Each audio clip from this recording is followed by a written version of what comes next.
Don't leave me hanging. It's go time. Hey everybody, this is Josh, and welcome to another spectacular game of StarCraft 2. This one is being played once again between drewbie, the red Terran down here on the bottom spawn of Shattered Temple, and his opponent, just like in the first game, Evil Genius's IdrA. It is the green Zerg up here at the top of Shattered Temple, and I do want to specify they are actually playing on MLG, Major League Gaming's remade version of Shattered Temple, and the major difference, I believe, if there's anything beyond this, I'm not sure, but the major difference is this platform right here. Yes, this random platform right here in the middle, sort of the map, not even in a player's main or ramp or anything like that.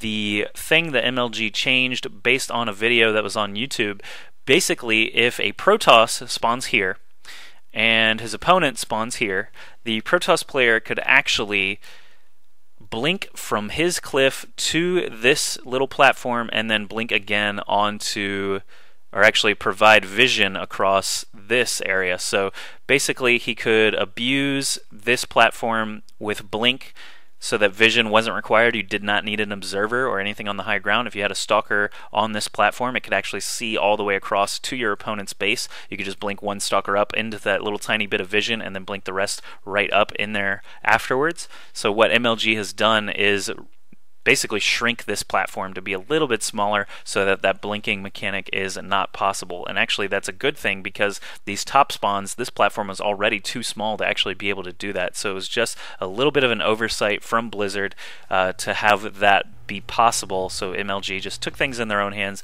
and said, okay, we'll change that. We don't want that blink maneuver happening in the Major League Gaming tournament here on April 1st in Dallas. So they just went ahead and altered it a tiny little bit. And Justin.tv Invitational number 2 is using the MLG version of this map because they also want to keep up the integrity of their games. Even though this is a Terran versus Zerg and blink is not possible, they are going to use the map just in case they ever do get a PvZ or PvT or PvP for that matter on this map.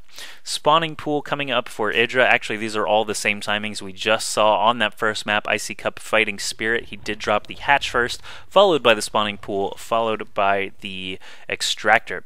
If we take IdrA's vision right now, he cannot see this bunker being built outside of his base. IdrA is pulling a couple of drones, so he must have at least seen the SCV before it bounced back to build the bunker. So IdrA still with incredibly good timing there, keeping drewbie out of his base, and drewbie is actually going to pull back, wait for his first marine to show up, and I do think this bunker rush is going to be thwarted by these drones. You never want to pull all your drones. Obviously, you lose a ton of mining time and fall farther behind than if you were actually bunker rushed. Now that IdrA does have his hatch completed, his spawning pool is done as well. He's just getting queens and lings. drewbie knows his time to bunker rush is basically over, so he's going to run all the way back to his natural as well.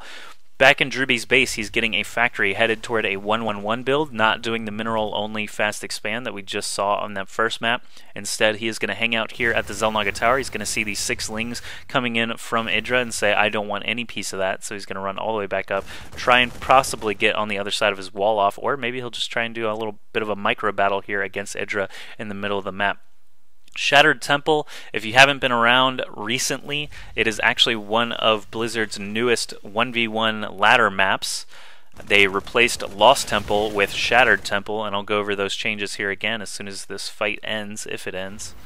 But we have 5 Marines from drewbie headed through the middle of the map trying to chase down these lings. Zergling speed has just been started by IdrA, so he's not going to have that by the time these Marines arrive, if they do, in fact, continue all the way to that natural. Does he have a spine crawler placed? Actually, right as I say it, he drops that spine crawler, so good timing there from IdrA. First Hellion is out now for drewbie as well. Is he going to be able to score this queen kill? It doesn't look like it, but if that queen is not there to help defend, this Hellion will be able to torch these Zerglings quite quickly. Now we have 6 Marines total for drewbie, a couple of lings being exploded there. The queen is in very low health. drewbie does want to try and kill that, but instead goes for that spine crawler, actually kills it. Doesn't look like he got the cancel. I didn't see a drone pop out, so IdrA actually looking in kind of bad shape here. drewbie still has not lost a Marine until just now. The drones have been pulled to try and kill these off, but with the combination of drones, queen, and Zerglings. It looks like drewbie is going to end up losing all of his little Marines here. He's got no way out. He's going to have to push past this full health Queen and all of these Lings if he's going to survive. So IdrA holding off that attack without too many losses. If we look at units lost, we'll see IdrA actually did lose 300 more resources worth, but still not super detrimental to him. And if we look at the income tab, we'll see that workers are actually very even. I'm surprised drewbie is actually ahead by 1 worker, but now IdrA coming back for the counterattack now that Zergling speed is done. Oh, look at this though. drewbie has a Banshee already up. He is not researching Cloak, but he will probably be able to do quite a bit of damage with that Banshee, as there's no real anti-air for IdrA except for that single Queen that we saw earlier. And now another Queen is being made back at the main, I would presume. No, actually it's morphing into a lair, so it has to be at the natural.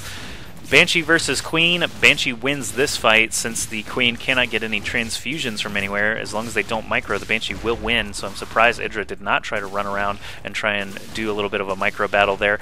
The Banshee now going to have free reign over these drones. drewbie needs to pay attention though so he doesn't attack just an extractor for too long. IdrA did pull all of his drones from his main over to the natural, and the Banshee now up to 5 kills. Not bad at all. IdrA still has no anti-air here. He did get a Queen finish as natural. You can see it on the minimap trying to make its way, but there's no creep connecting these 2 bases still, so Banshee taking some free shots at the spawning pool. Of course, I don't think he's going to be able to actually finish it off before this Queen gets over here, but still, a lot of damage done, a lot of harassment there, and drewbie should be feeling good about that whole attack that he just did with that single unit. Got 5 kills, managed to escape, still alive, and IdrA hasn't really done anything during this time except for breaking down the rocks at his potential gold base. We'll see if he actually does try to expand there. But now we'll go over the changes to the map from Lost Temple over to Shattered Temple. Notice there are no cliffs here anymore outside of either player's natural. Both gases are tucked inside towards the player's main base now instead of being one on each side. They're both internal there. And since the cliff is gone, they've actually added a ramp and destructible rocks over to what used to be island bases in each corner of the map. Actually, not each corner of the map, just the top left and the bottom right. But other than that, these close flying positions are relatively unchanged. The middle of the map has been basically bored out, and now there's just a single Xel'Naga tower in a very wide open middle. So IdrA could actually take advantage of that if this game goes a lot longer. If it turns into a big macro game, he can continue to spread creep, get speed banelings like he's doing right now, centrifugal hooks. He's got a Spire about to complete as well. And this Banshee, drewbie just left it out of place for a second too long, and that Queen came over and finished him off. Still a great unit there. Good investment for drewbie. And IdrA is actually breaking down the destructible rocks leading towards his 3rd base as well, so he will have options. He will be able to take that corner base or the gold base, depending on what he wants to do. drewbie does not have siege tech finished yet. In fact, it basically just started. Infantry weapons level 1 getting started as well. We'll notice now that drewbie has expanded here. He's got 2 orbital commands. Income tab shows us that IdrA and drewbie are still basically even on workers, but drewbie does have the mineral advantage due to those mules, of course.